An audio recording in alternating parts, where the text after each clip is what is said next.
ഇന്ന് ഞാനിവിടെ തയ്യാറാക്കാൻ പോകുന്നത് പോർക്ക് ഫ്രൈ ആണ്. ഇതിനായിട്ട് ഞാനിവിടെ 1 കിലോ പോർക്ക് എടുത്ത് ചെറിയ കഷ്ണങ്ങളാക്കി ഞുറുക്കി കഴുകി വൃത്തിയാക്കി എടുത്തു വെച്ചിട്ടുണ്ട്. 2 വലിയ സവോള ചെറുതായി അരിഞ്ഞത്. ഈ പൊടികള് 3 ടേബിൾ സ്പൂൺ മല്ലിപ്പൊടി, 1.5 ടേബിൾ സ്പൂൺ മുളക് പൊടി, 2 ടീസ്പൂൺ കുരുമുളക് പൊടി, 2 ടീസ്പൂൺ ഗരം മസാല, 3/4 ടീസ്പൂൺ മഞ്ഞൾപ്പൊടി.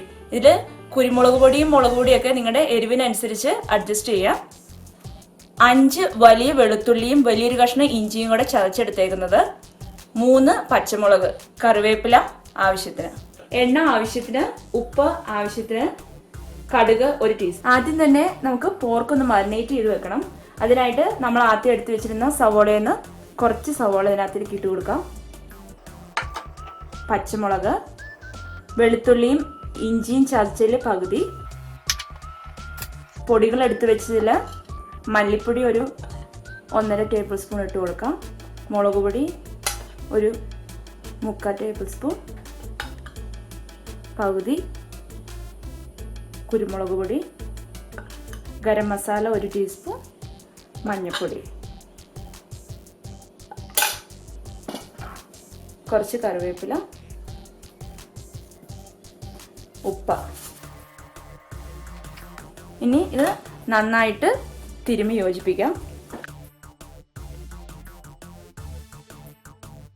ഇപ്പൊ പൊടികളെല്ലാം ഇട്ട് നന്നായിട്ട് തിരുമ്മി യോജിപ്പിച്ചിട്ടുണ്ട്. ഇത് നമുക്കൊരു അരമണിക്കൂർ മാരിനേറ്റ് ചെയ്ത് വെക്കാം.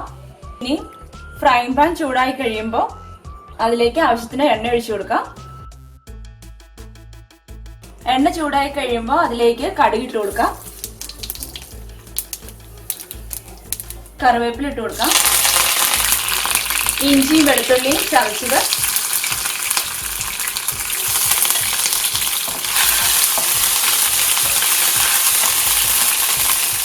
സവോള ഇട്ട് കൊടുക്കാം.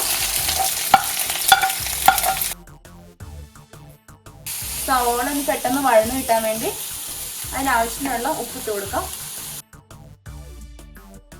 നമ്മൾ നേരത്തെ പോർക്ക് മാരിനേറ്റ് ചെയ്തപ്പോൾ അതിനകത്ത് ഉപ്പിട്ടാണ് വെച്ചിരുന്നത്, അതിനനുസരിച്ച് വേണം ഉപ്പിടാൻ. ഇനി ഈ സവോള നന്നായിട്ടൊന്ന് വഴറ്റിയെടുക്കണം. ഇപ്പോൾ സവോള നന്നായിട്ട് വഴന്നിട്ടുണ്ട്. ഇനി നമുക്ക് നേരത്തെ എടുത്തു വെച്ചിരുന്ന പൊടികളെല്ലാം ഇട്ട് കൊടുക്കാം.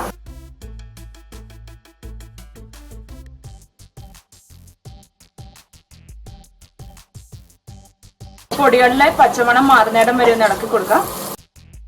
ഇപ്പൊ പൊടികളിലെ പച്ചമണം എല്ലാം മാറിയിട്ടുണ്ട്. ഇനി ഇതിലേക്ക് നമ്മൾ നേരത്തെ മാരിനേറ്റ് ചെയ്ത് വെച്ചിരുന്ന പോർക്ക് ഇട്ട് കൊടുക്കാം. ഇവിടെ എൻ്റെ കയ്യിലുള്ള പോർക്ക് ഒത്തിരി വേവില്ലാത്തതാണ്, അത് ഫ്രൈ ആയി വരുമ്പോഴത്തേക്കും വെന്തോളും. അതുകൊണ്ട് ഞാൻ കുക്കറിലിട്ട് വേവിക്കുന്നില്ല. നിങ്ങളുടെ കയ്യിലുള്ള പോർക്കിന് വേവ് കൂടുതലുള്ളതാണെങ്കിൽ കുക്കറിലിട്ട് വേവിച്ചിട്ട് ആഡ് ചെയ്യാം. ഇനി ഇത് മൂടി വെച്ച് ഒരു മീഡിയം ഹീറ്റിലിട്ട് വേവിക്കാം. ഇനി ഇത് കുക്കറിലിട്ട് വേവിച്ചിട്ടാണ് ചെയ്യുന്നതെങ്കിൽ മൂടി വെച്ച് വെക്കേണ്ട ആവശ്യമില്ല, ജസ്റ്റ് ഫ്രൈ ആക്കി എടുത്താൽ മതി. ഇപ്പം പോർക്ക് ഒരു പകുതി വേവായിട്ടുണ്ട്. ഇനി നമുക്കിത് തുറന്ന് വെച്ച് വറ്റിച്ചെടുക്കാം, നന്നായിട്ട് ഫ്രൈ ആക്കി എടുക്കാം. ഇടയ്ക്കൊന്ന് ഇളക്കി കൊടുക്കാം.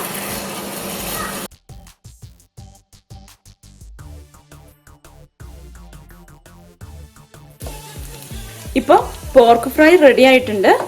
ഇനി നമുക്ക് ഇത് സ്റ്റവിൽ നിന്ന് മാറ്റാം. ഇത് നല്ല എളുപ്പത്തിൽ നല്ല ടേസ്റ്റി ആയിട്ടുള്ള ഒരു കറിയാണിത്. പോർക്ക് ഇഷ്ടമുള്ള എല്ലാവരും ഒന്ന് ട്രൈ ചെയ്ത് നോക്കണം.